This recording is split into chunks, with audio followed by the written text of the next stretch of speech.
అన్నా నేను ఈ మనిషిని లవ్ చేస్తున్నాను. నువ్వు నేను తప్ప మనుషులు ఇంకెవరున్నారమ్మా? ఇగోనన్నా చెట్టంటి మనిషి ఎదురుగా ఉన్నాడుగా. ఇటు మనిషి ఏంటమ్మా?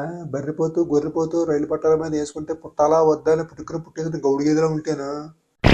నా కళ్ళతో చూడండి నాన్న. ఈ మగ్గుగా నా కళ్ళతో చూడటమే ఎక్కువ, మళ్ళీ నీ ఎర్ర మిడి గుట్టేసుకొని చూడమంటున్నావు. సరే నీ ఆనందం కోసం రెండోసారి చూస్తానులే. మరి మగ్గు ధర దగ్గర రా. ఎలా ఉన్నాడు నాన్న?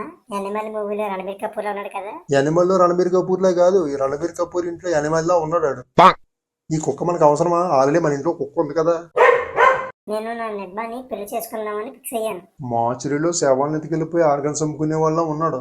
నేను పెళ్లి చేసుకుంటే రెండో రోజు నీ అవయవాలు అమ్మేసి ఏ దుబాయో బ్యాంకాకో పోతాడు. నాన్న మీరు నా ప్రేమని అవమానిస్తున్నారు. అదేనమ్మా నేను అనేది. ఈడి ఇట్టరుడు అయితే రాజపుచ్చుని దారి తప్పి అవమానాలు ఆశల్లో మన ఇంటికి ఎత్తుకుంటూ వచ్చేస్తాయి. అది కాదు నాన్న, ఇంటి మంచి మనసు ఉంది. అవునా? సరే, మంచి మనసుతో ఈ మొగ్గుగాడిని టమాటాలోనో బిగ్గిలోనో బిర్యానీ ఆర్డర్ ఇవ్వమని. ఎరా ఆర్డర్ ఇస్తావా? వాడికి వేసి చూసావా? నేను ఆర్డర్ ఇస్తే ఆవురమంటూ ఆరగిద్దామని చూస్తున్నాడు. అలా ఫింగర్ చూపులు చూసి నా పరువు తీసేవద్దు, పరచుకోనికి కదా సచిన వాడక.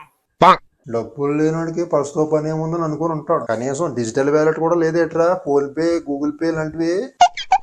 సిగ్గు లేకుండా ఎలా నవ్వుతున్నాడు చూడు. నేను ప్రేమకి డబ్బుతో పని లేదు అంకుల్. అంకుల్ అన్నామంటే పెంకుల మీద వేసి ఎగరేసి అది ఎరా నీ కంటికి రెదలా కనబడుతున్నా? ఎవర్రా చెప్పింది ప్రేమకి డబ్బులు అవసరం లేదని? తెలియదండి, ఎవరో చెప్తే విన్నాను. నాన్న ఆఖరిసారిగా అడుగుతున్నా, మా పెళ్లి ఒప్పుకుంటారా లేదా? నేను ఆకసరిగా చెప్తున్నా, ఈ వాంతులు మొక్కపోవడం నీకు కరెక్ట్ కాదు. వాడు నన్ను సిన్సియర్ గా లవ్ చేస్తున్నాడు. నా కోసం ఏదైనా కోసుకుంటాడు. అది కూసేసుకోమనే రైతు వదిలిపోతుంది. ఇది మరీ బాగుంది. పెళ్లికి ఒప్పుకోలేదని కోసేసుకోవాలా? నేను అంత త్యాగం చేయలేను, సారీ. చూసావా? అది ఆ రేంజ్. నీ ప్రేమ కోసం ఏమీ కోసుకోడంట.